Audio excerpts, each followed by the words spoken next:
Hi, I'm Peter from American Tent. I am the resident tent guru here, and I'm here today with Monday Tent Talk to talk a little bit about the effects of weather and Mother Nature on a tent. Specifically, today we're going to talk about rain and the effects of rain on a tent. A couple of things you need to know about rain is water is heavy.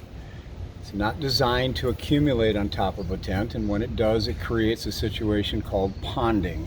Ponding will eventually lead to a collapse of a tent or the destruction of the fabric by stretching the fabric.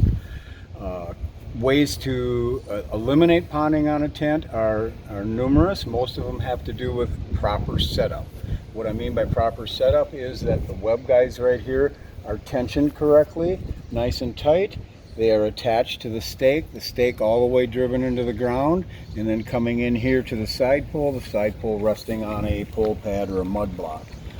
If this is done at all locations around the tent and you tension the tent correctly, you should end up with a piece of fabric that looks like this right above my hand.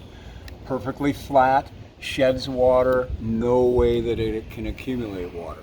Versus if we walk across the tent over here, you can see all the wrinkles in this tent. You can see the fabric moving around, and you can see how the rain can actually get caught right up in here and create a pond.